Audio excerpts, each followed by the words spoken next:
Center the first semester. It was open actually the first 2 or 3 years. How many of you are in the supply chain management program? Half of you, great. I was actually taught in that supply chain management program.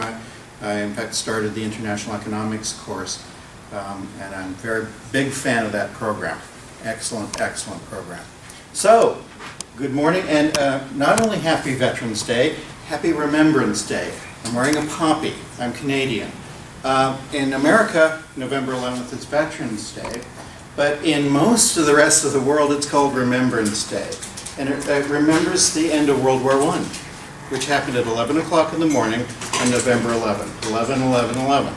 And so if you're in virtually any of the British Commonwealth countries or Ireland or many other countries in the world, you'd be wearing a poppy this week. And so that's why I'm wearing my poppy. So today we're going to talk a bit about debt. I know when people hear the word debt, there's sort of a negative connotation these days. Oh, debt's a bad thing. I want to talk about debt in I will call it a more positive light, but also a cautionary light as well.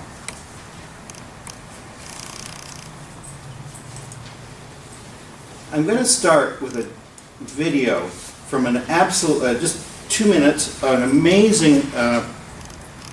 Spaniards didn't get was that money is only worth what other people will give in exchange for it.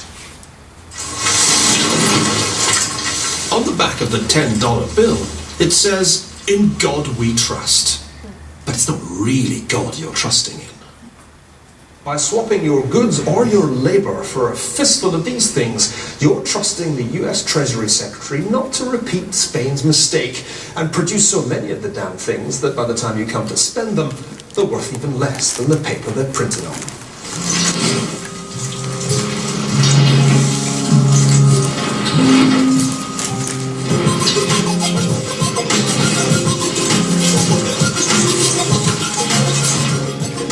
That's what the conquistadores got wrong. They failed to see that money is about trust, even faith. Trust in the person paying you the money. Trust in the central bank issuing the money. Trust in the commercial bank that honors the check. Money isn't metal, it's trust inscribed. And it doesn't much matter what it's inscribed on. Paper, silver, clay, or a screen, provided the recipient believes in it.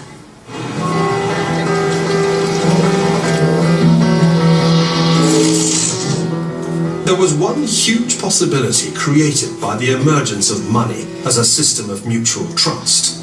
A possibility that would revolutionize world history. It was the idea that you could rely on people to borrow money from you and pay it back at some future date. That's why the root of credit is credo, the Latin for I believe. Without the invention of credit, the entire economic history of our world would have been impossible.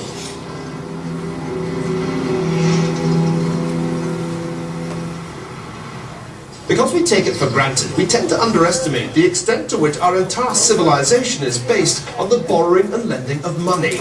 Now, it doesn't literally make the world go round, but it does make vast quantities of people, goods and services go around the world, from Babylon to Bolivia. The puzzle is that... So, credit, debt, has been at the heart of our system basically since the creation of money. Money creation actually started with the Phoenicians, but really credit creation started around 1000 AD. So it's been around for a millennium, over a millennium. So that's something that everybody needs, everybody does. Individuals borrow, businesses borrow, and governments borrow. What do you and I, what do we borrow for? What kind of things are we getting when we borrow money? Education. Student loans, perfect. That's a perfect idea. What else do we borrow money for? Home purchases. Home purchases. What else? Cars. Car purchases. What's another way we borrow money and we don't even think about it, we use it so often? Credit card? Credit cards, absolutely right. And so, individuals borrow money, for student loans, credit cards, mortgages, car loans or leases. Sometimes we get term personal loans. That's a personal loan that's paid off in a set monthly amount each month. We can get personal loans, check cashing companies, finance companies. Now the thing to remember about individual borrowing, individual debt, is it doesn't really get rid of the requirement to pay it back. So if you don't pay for it now, you're going to pay for it in the future. That's absolutely something you have to remember carefully. Businesses need to borrow as well. Businesses need to borrow to finance operations. They need to finance trade. For those of you in the supply chain management program, if you're bringing goods from elsewhere in the world, there's a time lag there. There's also a risk factor, because what if the transmission doesn't work very well? So you need to borrow for trade finance as well. And so businesses borrow for just their basic operations. Accounts payable. When a business sells a good to someone else, to another company primarily, they don't usually sell it for cash. Now, if they sell it to another individual, they'll sell it for cash. But if you sell your goods to another business, very seldom is there a cash payment. There's usually terms. Those terms are usually 30 or 60 or 90 days. And so during that period, you need to borrow the money and use that through something called a revolving bank loan. You can get term bank loans because businesses need to buy equipment. You can have mortgages, factors, which is a way of getting your money up fast, even faster. You basically sell your accounts payable. We're going to talk a lot about bonds. Businesses issue bonds, trade finance, letters of credit, and private finance. Businesses can go and find money individually from private individuals. I'm going to spend a lot of time, though, this morning talking about government borrowing, because governments need to borrow as well. And why do governments need to borrow? Governments need to borrow when they are running deficits. A deficit is a situation where the government spends more than it takes in tax revenue. Now, you might say, why would they do that? Well, one of the rules, one of the functions of government, I should ask, how many here have taken macroeconomics? If you're in the supply chain program, so I'm talking to a few people here who've done your macroeconomics. And you remember, one of the rules of government, the most important rule of government, is stabilizing the economy. And stabilizing the economy means to promote economic growth with low inflation and low unemployment. For those of you who haven't taken macroeconomics, basically help the economy grow, not make it, because private businesses and individuals are what make it grow, but provide the infrastructure, provide the potential for the economy to grow, and at the same time keep inflation low and keep unemployment low. Well, when the economy is in a low part of the business cycle, the government therefore is going to need to spend more money to keep that economic activity going, while you and I and businesses are not doing that, not doing that function. There's a normal business cycle. For those who've taken macro, that will make sense. So when the government spends more than it takes in taxes, we call that a deficit. Now, when the government spends less than it takes in taxes, we call this a surplus. And you might say, well, when would the government ever need to take more in taxes than it spends? Well, the fact of the matter is, if you have deficits, you're going to encounter debt. We're going to talk about that in just a minute. So you have to pay that debt back, just like you and I have to pay the debt back. Businesses have to pay the debt back, so does the government. And so the government needs to run surpluses to pay back debt they've accumulated. When the government spends the same as it takes in taxes, we call that a balanced budget. Now, the fact is, each of these things makes sense. A deficit is appropriate when the economy needs help, when the government is compensating for weakness in the economy. A surplus is necessary when we need to pay back the debt that's accumulated. And a balanced budget is appropriate when we are in a situation where the economy is in pretty good shape and there's not a lot of debt. So each one of those things would be an appropriate strategy. I want to give you a couple of minutes, just 30 seconds, to think of anything you might want to tweet. You're going to see a few of these BC smiles. They're your chance to think about anything you want to think about and to prepare any questions you have for me. And go ahead and ask any questions Pull whenever out you those want. phones. Someone's actually encouraging you to take out your phones during class. Yes, take out your phone in class.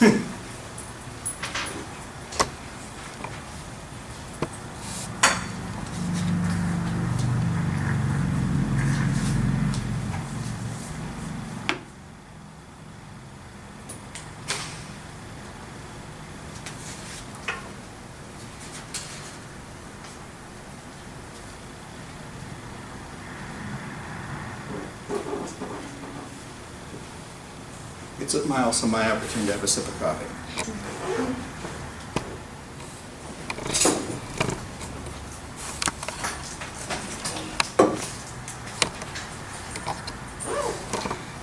Where do you want us to check in if we're checking in on Facebook? There's an event that's set up.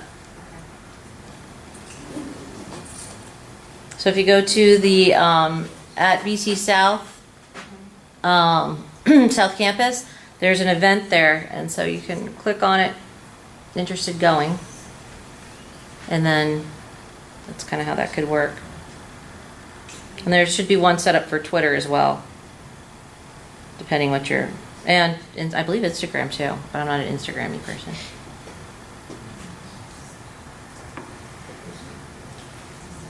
For those who took macro, was it with Professor DeCall? Yes. Yeah, because he's been teaching the cohort, yeah. He's very good.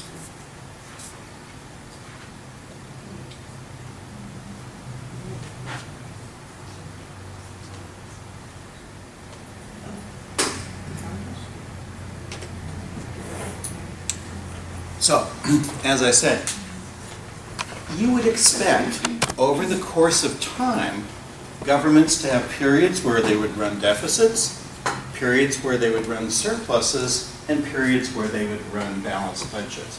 That would be a normal course of activity as you look over a period of time.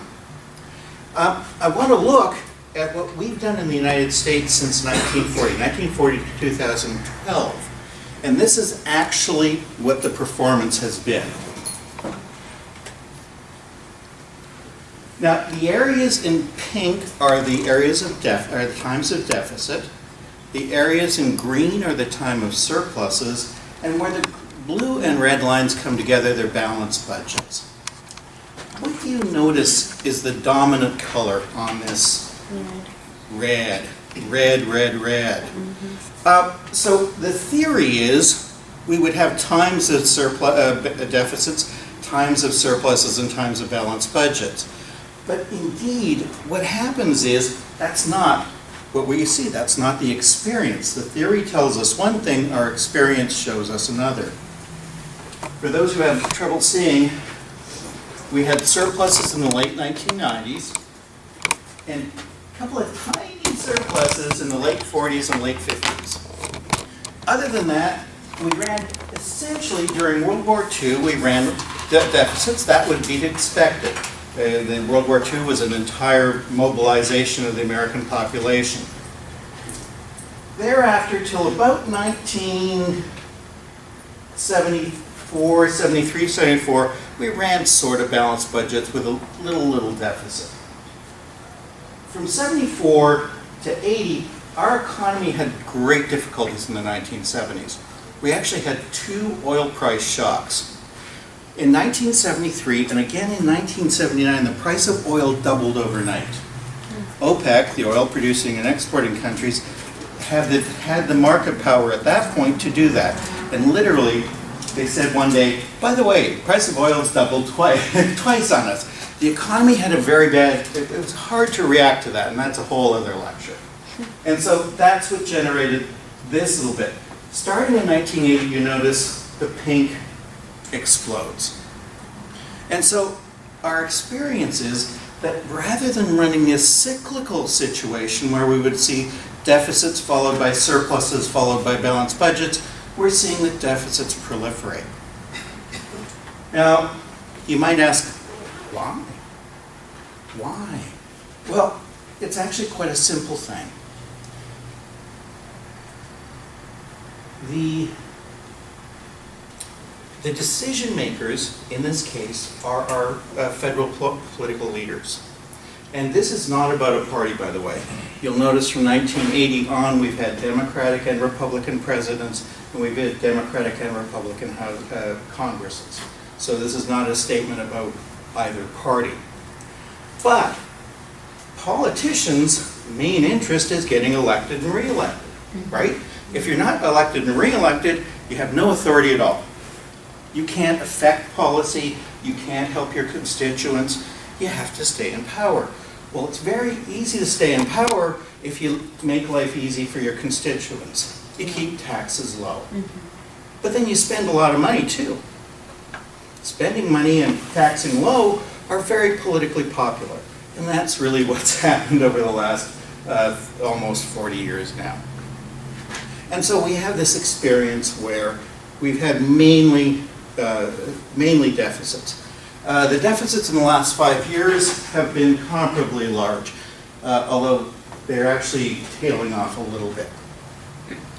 So, what has that resulted in? And you might think, well, where's this talk about debt? This is supposed to be about debt. I haven't mentioned government debt yet. But now, all this pink has to be financed. Government has to borrow all this pink. Just like you and me, you can't spend money you don't have. And so the government, when it doesn't have the money, when the inflows, the tax revenues, don't match the outflows, you have to borrow the difference. Now, I lived in New York for 11 years. And on Avenue of the Americas in New York, an enterprising businessman in the early 1980s got very concerned about the deficit that was just beginning. You notice that was the time when it's just started, the pink just started getting bigger. And he created something called the debt clock, the U.S. national debt clock. And he put it on his building, on the side of his building. And you can see it was in some of those those pixelated lights with your family share. This got repeated replicated all over the country. It became very popular. I remember taking cabs by this so many times. It was always sort of interesting because you'd see it move. Well, nowadays we digitize this. And if this doesn't work, I've got it already loaded. It worked. This is our national debt clock, the U.S. debt clock. In the top corner is the U.S. national debt. What do you notice about this? It's increasing. Is it increasing slowly? No. No, it's increasing very fast. What else do you notice about it? Has anyone here ever seen $20 trillion written down before? That's $20.5 trillion in your face. I think that's the first time you've actually seen that number. Pardon? I wish it was on a check written. Yeah, wouldn't that be nice? Wouldn't that be nice? Now, $20.5 trillion going up very rapidly. That's because of those deficits. Have to fund the deficits. Now, notice that the debt per taxpayer is $169,000 and a half each. So if we were If you and I were actually asked to pay, stump up for that, it would be a mortgage for us, right? None of us would have $169,000 lying around the house. The gross domestic product of the U.S. is $19.4 trillion. So you can see our debt is slightly bigger than the economy as a whole. Now, the deficit is actually sort of interesting. Focus on this one just for a minute. And what do you notice about this one? It's going down. It's actually been going down since 2010. It's been going down for 7 years. But the problem is, as long as there's a deficit, even though the pink is getting smaller, there is still pink to finance. So the fact is, just getting the deficit down is not going to pay off this debt. We have to start running surpluses to do that. So this is actually quite a serious issue for our society and for our nation, and for the economic health of the country going forward. Now, there are many people who would say the government is totally irresponsible. I wouldn't blame you if you thought that. They've racked up $20 trillion in debt. That's pretty amazing. And it's getting bigger. But I always caution people, one thing about this digital debt clock is it tells us a lot more. Down here is our American citizens, American individuals. And this is how much debt Americans owe as individuals. What do you notice about that figure? I'm sorry? It's increasing. What else do you notice about that figure? It's not that far different from the government, right? It's not really that far different from the government. Here's our mortgages. Almost $15 trillion in mortgages. Here are student loans, about $1.5 trillion in student loans.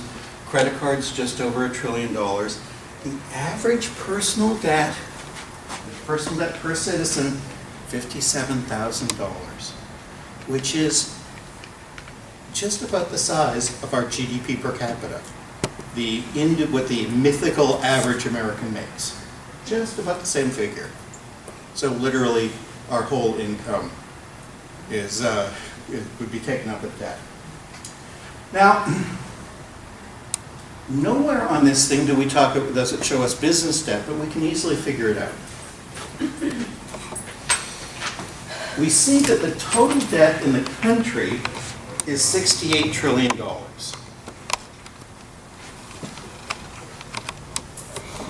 I am not writing all the zeros.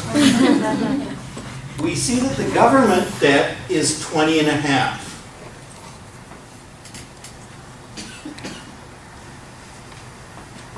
We see that the personal debt is 18.5.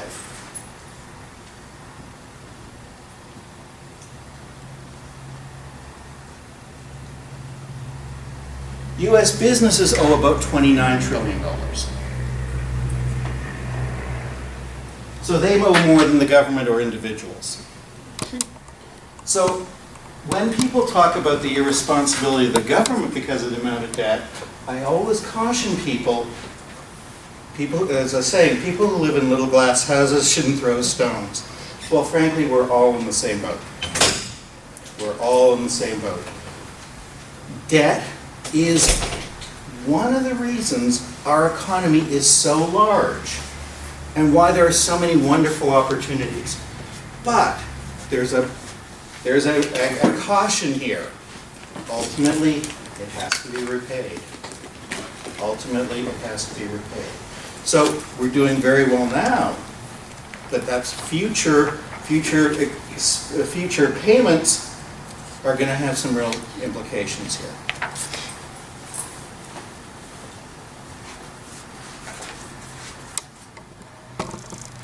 I'm not going to put the BCsmile up right now, but it's BCsmile time. This gives you a moment to do some thinking and tweeting, or to propose a question to me. Okay, so my question would be, so if we're continually adding to the deficit and now the party in charge wants to cut taxes, how is that helping us as citizens when we continue to cut? Won't that increase the deficit and somebody have to pay for it? The Congressional Budget Office has estimated that the tax cuts will add to $1.7 trillion to the deficit. So it will actually add to the deficit. That's the estimate from the Congressional Budget Office. So then it's good to have taxes, but then on the other, then how do you make it stop? You stop government spending, correct? Well, you have to do both. This is the issue. This is why it's so very, very difficult. You can't do one. You have to do both, and that becomes really hard. People think raising taxes is hard, and politically raising taxes is very, very hard. Do you know? Does anyone here remember, and only a few of us are even old enough to remember, the last person who ran for president promising to raise our taxes? It was actually, well, no, he broke his promise, which is why he got slain by his own party. No, it was Walter Mondale in 1984. Wow. Walter Mondale won his home state and the District of Columbia. That's it. That was the last person who said, I'm going to raise your taxes. And he said, well, the other guy's going to raise his taxes. He's just lying to you and I'm not. Now, it's interesting because the other guy didn't raise taxes, but he spent more than we'd ever seen before. It was amazing. Anyway. Sorry, I'm taking your BCsmile back. I'm also going to send around an attendance sheet. So if you would, please name and your pathway and an email address.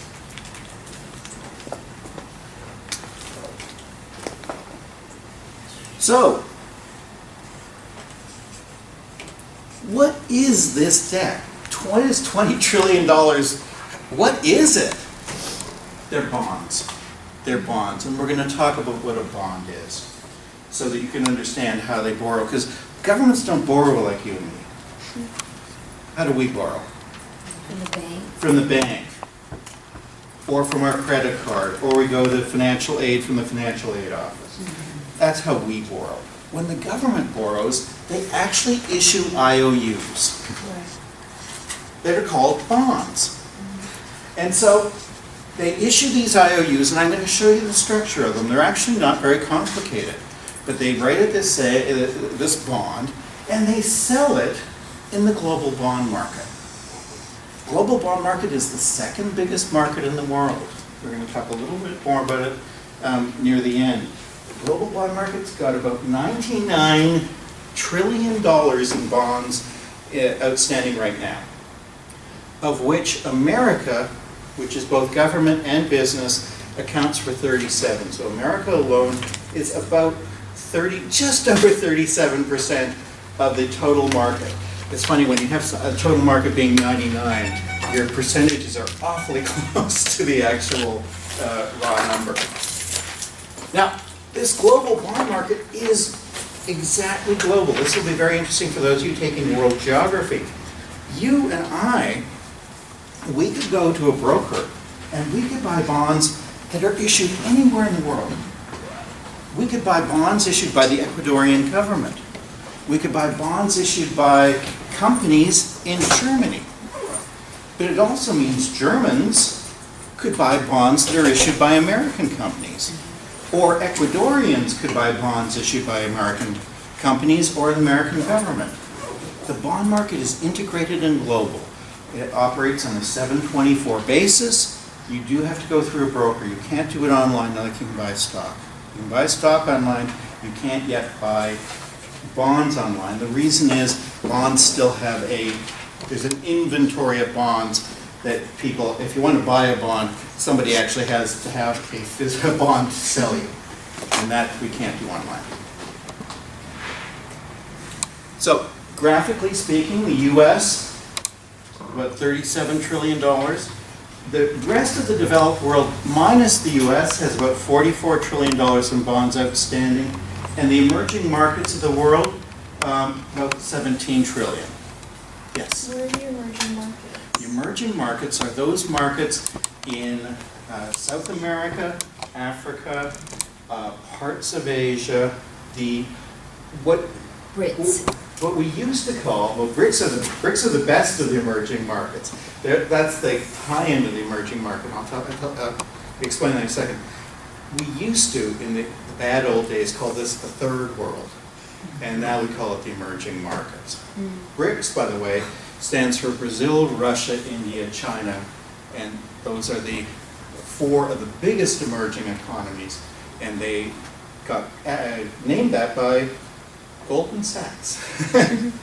But you can see that the emerging markets really didn't have much in the way of bonds outstanding. People wouldn't lend to a lot of these countries until the late 1990s, and now their share is growing.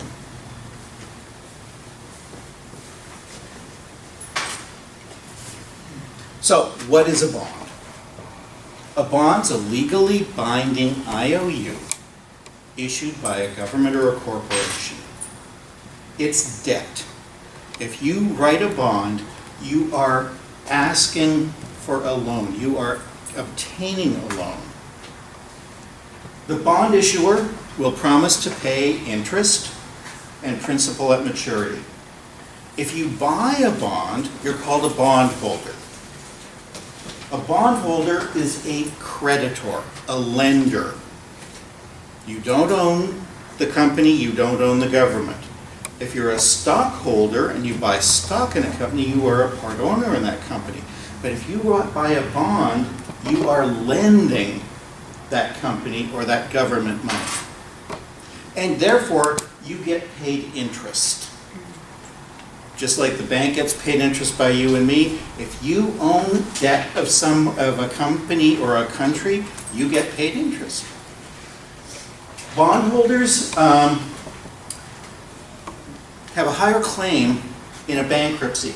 Now, governments don't go bankrupt. If they renege on their debt, it basically means they're out of the debt market for long, long periods of time. Argentina reneged on their debt in the early 2000s, like 2002 or 3, I've forgotten which year now. They are just now starting to borrow again. Greece has not reneged on anything yet. They've been very close. They want to renegotiate, but they haven't reneged on anything yet. They actually still keep getting loans to pay those debts, so they've managed to maintain those in a good standing. Very, very very hard, and it's actually caused some real problems there. But if you buy a corporate bond, and the corporation goes bankrupt, you actually are third in line when people get paid. Employees get paid first, secured creditors get paid second, bondholders get paid third, and stockholders get paid last. Now, the interest rate on a bond is based on the current market conditions and the creditworthiness of the issuer based on some very senior independent bond rating agencies.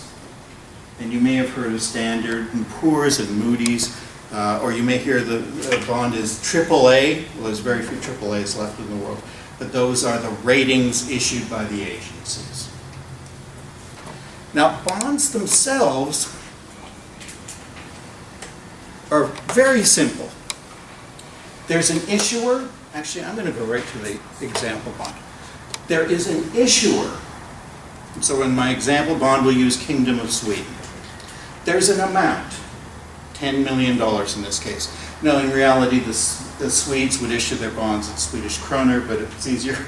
You and I we don't want to deal with foreign exchange.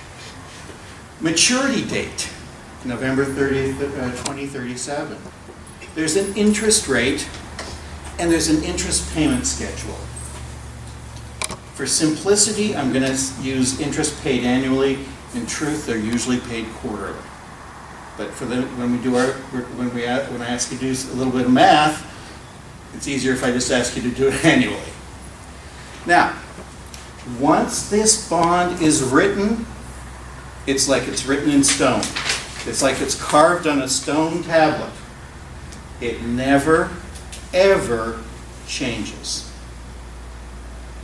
The world will change between now and 2037, but this bond won't. So nothing will ever change it. So, why would anyone think this is a good idea? Any ideas?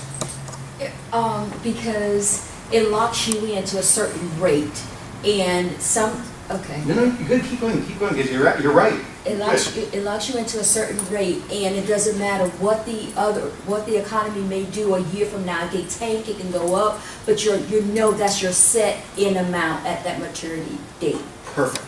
Exactly right. The borrower knows exactly how much they are going to pay and exactly when they're going to pay it. The purchaser knows exactly what they're going to receive and when they're going to receive it. Now that's appealing. That's appealing to the borrower. It's appealing to the purchaser. In fact, you might say, well, why would I lock myself in? Well, you're not going to have to. We're going to get to that point. You won't necessarily have to.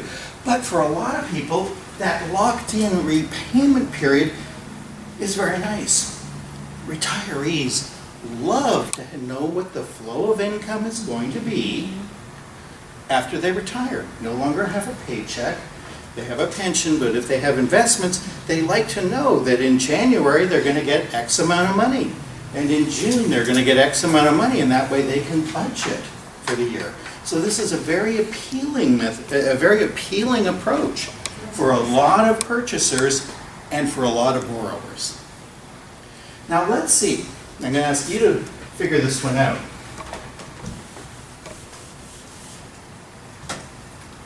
On November 30th, and let's pretend the bond starts on December 1st. So we haven't written the bond yet. It starts December 1st. On November 30th, 2018, how much interest is Sweden going to pay? 3% of? Well, how much is that?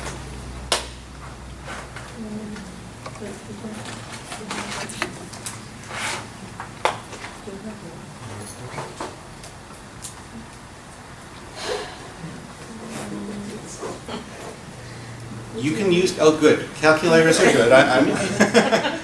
I'm not a math prof. You can use calculators for me. That's not. It's 3% of $300,000. Good. On November 30th, 2018, Sweden is going to pay the buyer of this bond $300,000. Now, by the way, you don't have to buy the whole bond. You can buy little pieces of it. But let's make it simple and have one buyer, otherwise I'll just start divvying up percentages. So on November 30th, 2018, Sweden is going to pay the buyer $300,000. On November 30th, 2019, Kingdom of Sweden is going to pay $300,000. On November 30th, 2020, Kingdom of Sweden is going to pay $300,000. So you see what I mean? The borrower knows exactly what they're going to pay when they're going to pay it. The buyers know exactly what they're going to get when they're going to get it. We go down to November 30th, 2037. Sweden's going to pay the last interest payment, and they're going to pay the principal back. And so that's how the bond is structured. It's actually very simple.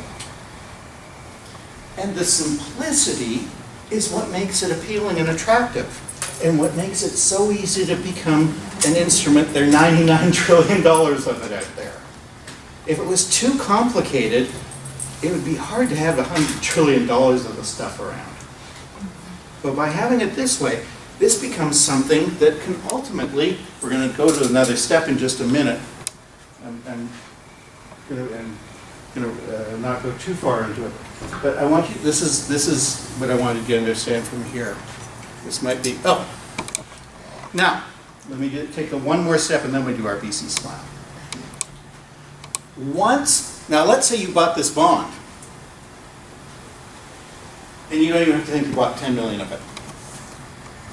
And you decide you actually want the money now. You don't want to wait till 2037. You can sell that bond. That global bond market, you can buy and sell that bond as easy as pie. Go to your broker, say I want to sell the bond.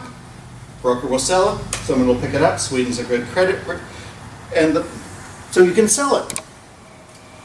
Problem is, that bond is 3%. Will never ever be anything but 3%. What happens if, when you sell it, the interest rate in the economy is 5%?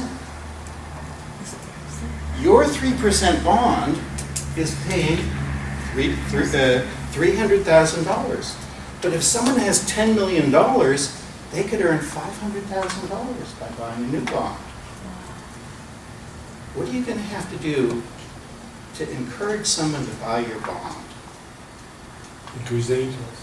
Make it attractive. You cannot change the interest. Discounting. You discount it. You're gonna reduce the price. You're gonna reduce the price. Now, if you're in a finance class, and we're not in a finance class, we can actually compute how much this bond is going to be worth. But let's just make it really simple. If interest rates are 5% and you've got a 3% bond, your $10 million bond is probably worth $9 million. It's not really, but just keep that in mind. So the interest rate went up, your bond isn't as attractive, you have to reduce the price. On the other hand, if interest rates went down to 1% in the rest of the economy, your bond is a superstar. It pays 3% and everything else is earning 1%. You'll be able to sell your bond for $11 or $12 million. So this is how they become tradable commodities.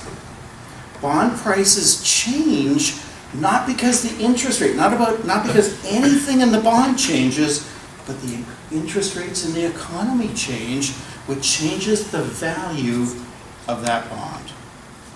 And so there are people who make a lot of money trading bonds. Now you and I as investors, usually when we sell a bond, it's because we need the money. But there are people out there who are bond traders who this is their livelihood. It's a very interesting environment. One more pause. So is this why when I bought a house, all of a sudden I get a letter that, like a month or two later, that says your mortgage has been sold to Yes. somebody else? Yes. My mortgage, I moved 2 years ago. My mortgage has been sold 3 times in Wow. 2 years. 3 times in 2 years. Yeah. Every time I turn around, there's I took my another mortgage servicer. with Wells Fargo, but now it's owned by Fannie Mae, Mhm. but I still pay Wells Fargo. It's weird. Yeah, well, yeah, that's, yeah. So what does it mean when it's below par value? Par value would be $10 million. Below par would be $9 million. Okay, so it's the same thing as discount. Par, yeah, discount. Same thing as discount. Par is 1 to 1. And you're looking for your yield? Yeah, the yield and price. Actually, when you trade it, you're actually looking at the price of bonds, but the price of bonds is affected by the yield. What happens when somebody defaults on a bond? What happens to the price of the, I mean, it just goes up? That's a really good question. Well, if they default on the bond, it'll be the result of a bankruptcy. If it's a corporate bond, it'll be the result of a No, bankruptcy. it's say the government. The government? stopped Oh, it. what? Okay, once that goes into a government default, then it becomes, there'd be no value of the bond except the face value, and it would all be done through the legal system at that point. So the bondholder gets the face value of the bond. Well, ultimately, at the end of the day, whoever owns the bond on November 30th, 2037, gets the face amount. Whoever has it the last day gets $10 million. Even if you only paid $8 million for it, you still get $10 million on 2037. But if there's a default, it leaves the market and becomes a legal matter.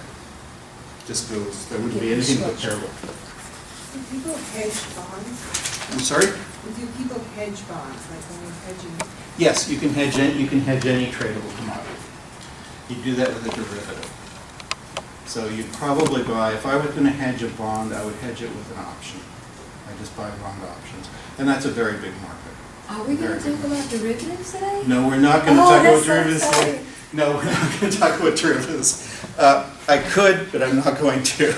That would take me, I could talk for, as you can see, I can talk a long time anyway. Let me just, I don't want this to be much longer, because you guys have other things to do. But who does the U.S. government owe things to? I'm going to talk about who the government owes things to, and then I'm going to get the global context. So who does the U.S. government owe things to? Most people tell me China, because that's what we read. China owes all, we owe China all this sort of money. Well, there's China, 7.9%. There's Japan, 6.8%. 29.7% of the bonds of U.S. bonds are held by U.S. individuals or institutions. Pension funds, hedge funds, in our retirement plans. 15% of the U.S. bonds are owned by the Social Security Trust Fund. Our Social Security, your FICA contributions. Your FICA contributions by law have to be invested in U.S. government bonds. 13.8% owned by the Federal Reserve, the central bank of the United States. Biggest single holder, individual holder of U.S. securities, U.S. government securities. 4.5% to the Civil Service Retirement Fund, 2.9% to the Military Retirement Fund. So if you're a veteran, this is your retirement fund, and it's held in U.S. government securities. This is the rest of the world except for this is China, Japan, Belgium, oil producers, Brazil, and the United Kingdom. This is the whole rest of the world. And so 66% of U.S. government bonds are actually owed within the country. 66% of the bonds are owed within the United States. So it is a lot of money. Believe me, 7.9% of $20.5 billion is still a lot of money, don't get me wrong. But in terms of, when you hear those people say that China owns all our debt, not even close. Not even close. So when the Federal Reserve says that they're unwinding their balance sheet, they mean they're reducing their holdings here. And what the Federal Reserve can do is actually, which is actually really neat, is they just sort of make things go away. They have unique powers. Is that helicopter money? Their powers? I don't know what helicopter money is. Helicopter money, that's a fade, created with the federal government with the feds, when they, pretty much with QE3, when they release a lot of money into the economy. Yes, okay. So this is the quantitative easing, they bought government bonds. That's how they release the money. What they do is when the Federal Reserve is adding money to the economy, they purchase bonds out of the economy and pay for them in money. That's how they release money into the economy, is by purchasing bonds. And that is when the inflation starts? When your debt is larger than your... If the economy, the answer is yes, if the economy is not weakened in some other way. The problem with most of the quantitative easing, it happened when the economy was so weak it didn't have any inflationary impact at all. I mean, when the economy was barely on life support, they could buy as many bonds as they wanted. It wasn't going to lead to inflation. But right now what they're doing is, of course, they're worried about, they're concerned, not worried's a bad word, but they're concerned about our current inflation rate, and so that's why when they're starting to unwind, they're reducing that exposure. Now, where I want to get to, I want to ask you 3 questions. And again, if these links These links go to the CIA handbook, so if they don't work, I've got them all invoked. What countries are the world's biggest borrowers? Who do you think will be on this list? US. US will be on this list. Who else do you think might be on this list? India. Who else might be on the list? China. Who else? Give me a couple of names. Brazil. Let's take United Kingdom. UK. Let's take I don't think that link's going to work, so let me go here. And of course it all says World Factbook. And I picked it up first. How lucky of me. Well, here they are. Oh, I thought about the EU. The United States is the biggest borrower. Now, this is both government and corporate, by the way. The European Union, 13.9. Now, I must say, this is a net, and I didn't have time, so I left a piece out.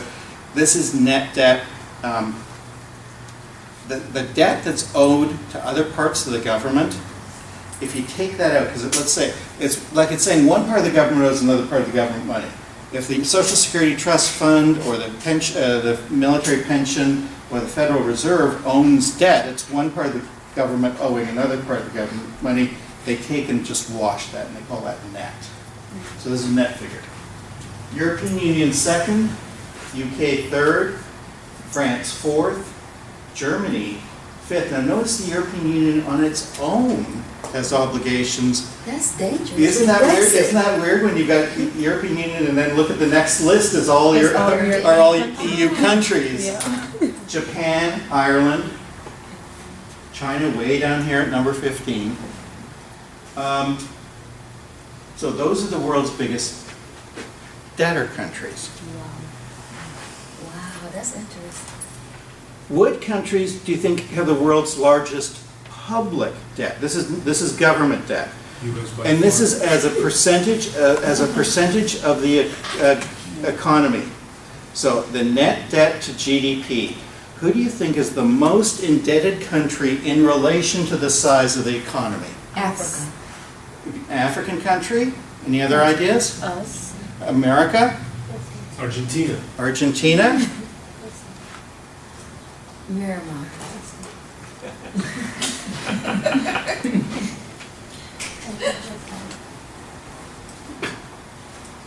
Japan by a long shot. Wow. Japan has more debt than everybody, and it's not even close. Greece, there's our Greeks, number 2. Lebanon, Italy, Portugal. Look at Jamaica.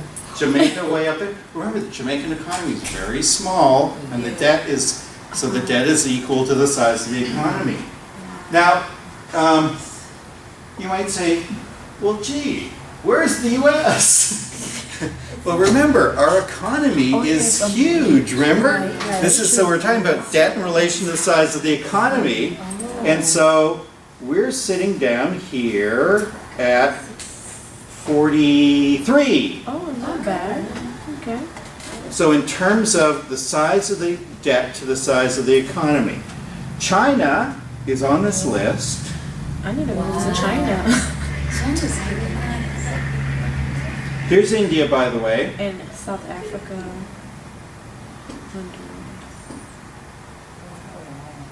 I know they're on this list. I saw them. Hold on. Haiti. Wow, Haiti's really low. Why is Haiti low? No one will lend money. Haiti doesn't get borrowed. No, they can't borrow on the market. No one will lend them money right now. It's too risky. I promise you, China is here somewhere. There it is, 190. Nigeria? Look at them. And the same with Russia, I take it. Russia's not as low. Yeah, Russia's very low too. Last question from this set is, what countries have the largest foreign exchange reserves? Now, foreign exchange reserves are usually held as securities. So this is sort of, who are the countries that own the most debt? China, Switzerland, good. These are good ideas.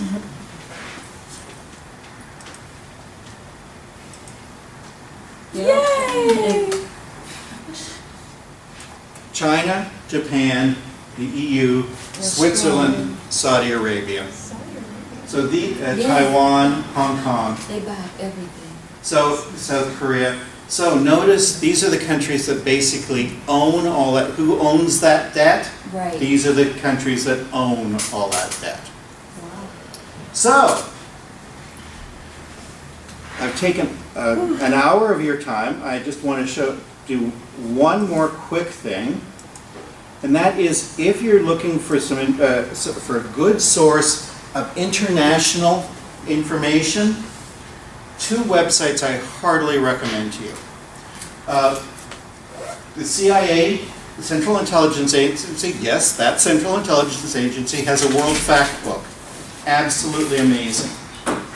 And the Michigan State University has published as a website called Global Edge that I use all the time. I absolutely love this website. And so if you're looking for information on any country in the world, let me show you, I'll leave this slide up and I'll show you I'll show you these first. So this is the Global Edge by Michigan State University. Literally every country in the world, pick a country. Let's pick Argentina, because it's high up in it.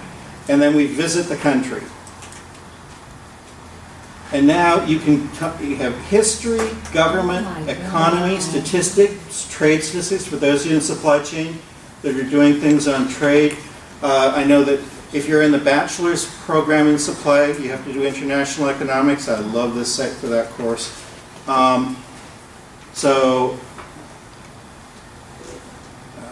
Let's trade statistics for Argentina.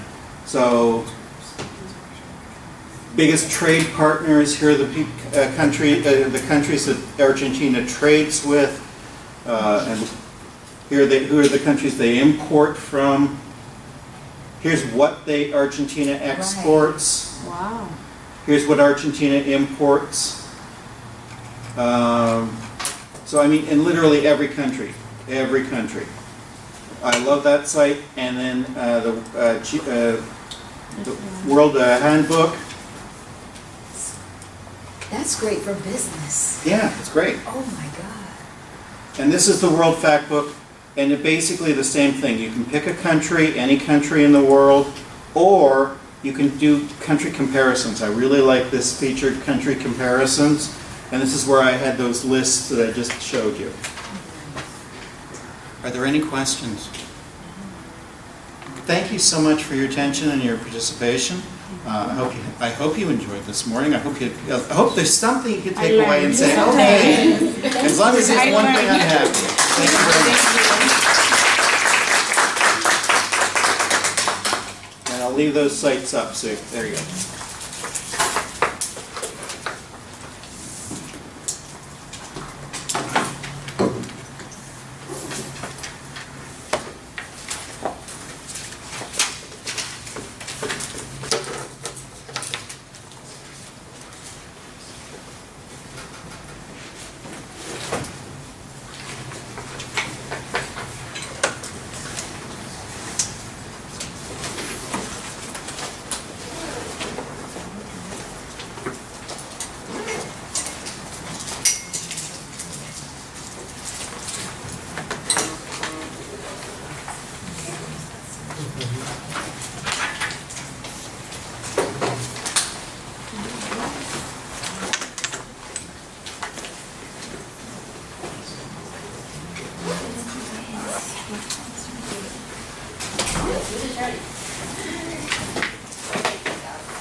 Special thanks goes back to the supply chain management program for providing lunch.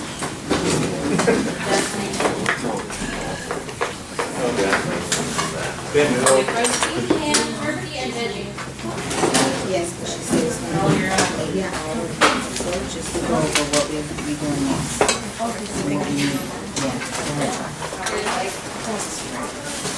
No, we can't plan. I don't think they, What do you see? no. Economics. Yeah, I think napkins are a necessity. I still haven't taken my economics yet. Thank you. And we eat that. Explain. Go steal from FIU. Right you back, I saw your email, I saw you earlier. Well, we didn't get the memo on what ordinance it was.